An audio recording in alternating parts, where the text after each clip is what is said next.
السلام عليكم. شوفوا لي هاد الكرواسة ولا القرص ولا البريوش ولا سميوها كيف ما بغيتو ديال الزمن الجميل، كانت كديرها لينا ماما هذيك اكثر من 30 عام. المهم انايا ما عنديش المقادير بالضبط اللي كانت كدير هي، حاولت غير ندير من عندي و...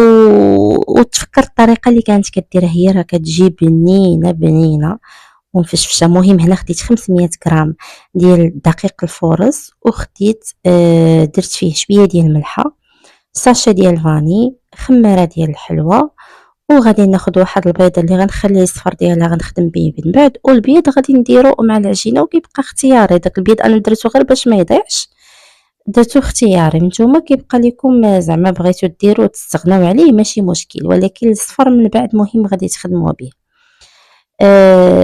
ومن بعد غادي ناخد ميها دافيه باش غنعجن العجينه، ما يكونش الماء بارد وما يكونش الماء سخون. ميها دافيه غادي ندير فيها واحد كاس ديال كاس. انا هنا خديت العبار بكاس ديال العنبه باش نوريكم شحال ديال الماء تقريبا غادي تدخل ليا 500 غرام ديال الفرص، وكيبقى على حسب الدقيق اللي غتستعملوا. كاين الدقيق اللي كيحتاج الماء اكثر، وكاين الدقيق اللي ما كيحتاجش الماء بزاف. من بعد غادي نوريكم القوام ديال العجينه. المهم هنا خديت كاس ديال العنبه، درت فيه معلقه ديال سنيده ومعلقه ديال الخميره، ذوبتهم مزيان في داك الكويس ودرتو مع الدقيق. من بعد غادي نزيد واحد نص كاس، هذه غير باش غنبدا العجينه ديالي، وغادي نبقى نزيد الماء تدريجيا نص كاس بنص كاس.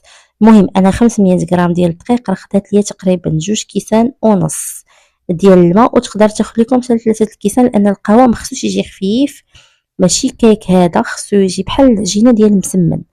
ما يجيش خفيف وما يجيش ثقيل باش ما يعذبكمش.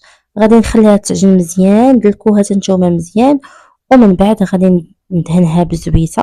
نتوما شوفوا القوام كيفاش كيجي، راه كيجي كيتجبد ما كيتلصقش بزاف في اليد لان فيه البيض وهذا. وخليوها تخمر على راحتها. المهم انا هنايا راه غادي نغطيها بالفيلم اليمونتير وندير عليها واحد المنديل ونخليها تخمر على راحتها واحد تقريبا 10 دقائق.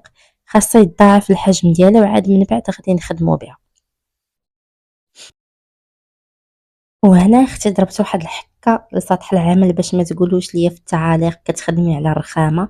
ضربت ليه حكه بتيت وجافيل، ودائما قبل ما نخدم عليه راه كنعاود نحكو وغنمسحو مزيان. عاد غادي نحط عليه العجينه ديالي، راه كيف كتشوفوا كنشف مزيان حتى بالبابي اليمونتير.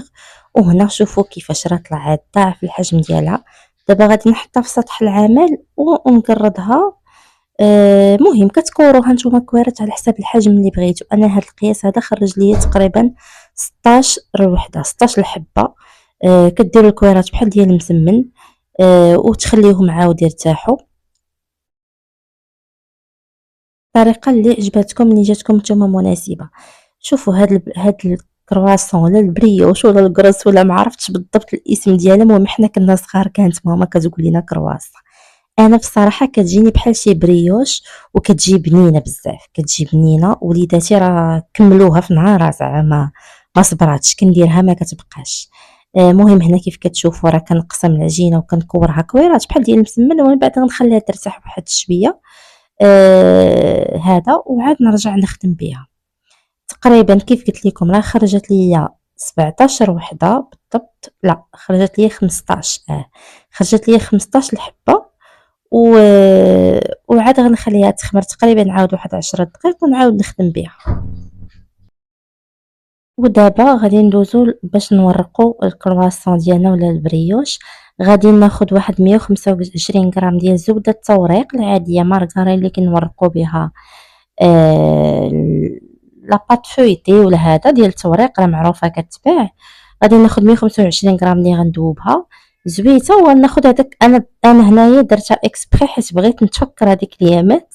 الصراحه خديت غير الشكلاط المربع ديال الحلوى ولا اللي كيتباع في الحانوت، وانتم تقدروا ديروا داك الطويل اللي كيدار في الكرواسون، كيبقى لكم الاختيار. المهم كنورقها بحال المسمن، هي ما كتورقش بزاف لان مع فيها الخميره وهذا.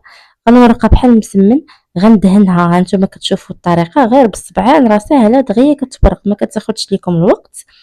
وغادي ندهنها غير بشويه باش ما تثقبش ليكم العجينه. وغادي ندهنها بديك الزبده اللي ذوبت.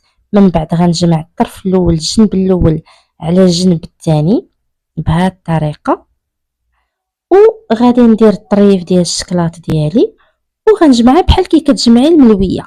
دونك غطويها بحال الملاوي تماما، يعني ما كاينش ما كراه الطريقه ديالها بحال كتصاوبي المسمن زايد غير الشكلاط وبحال كتصايبي الملاوي وكتورقيها، كتجمعي الجناب كدهني بالزبده وتجمعي الجنيبات، ديري الطريف ديال الشكلاط ديالك وكتلويها بحال الملويه وتحطيها في اللاطه ديالك. فاش تحطيها في اللاطه، هنا راه ما صورتش لكم داك المقطع، فاش تحطها في اللاطه حطيهم باعدين لان من بعد كيتخمر وكيتضاعف الحجم ديالها، وفاش كطيب عاود كتعاود تنفخ. داكشي علاش قلت لكم حتى الكويرات ما ديروهمش كبار باش ما تجيكمش كرواسون كبيره، ولا بحال انا بالنسبه لي كنفضل داكشي صغير باش حتى وليداتي ما قدروش يكملوا الحاجه ما كتبقاش كتضيع. ها نتوما هنا شوفوا راه فاش خمرات، دونك خديت داك صفار بيضه غدهنت به، غادي ندهن به الوجه ديالها، ومن بعد التزيين كيبقى اختياري، تقدروا تخليوها هكا، تقدروا تزيدوا لها لوز افيلي، تزيدوا ليها داك الخشخاش، تزيدوا ليها جنجلان، كيبقى لكم الاختيار. المهم هو انكم تدهنوها بداك الصفر البيض باش كتجي محمره من الفوق.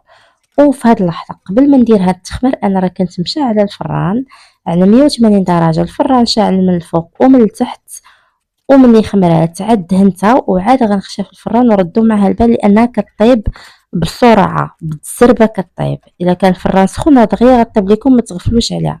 انا اللاطه الاولى راه غفلت عليها راه تحمرات ليا شويه. شوفوا كيفاش كتجي الحجم ديالها هو هذا من بعد ما خمرات.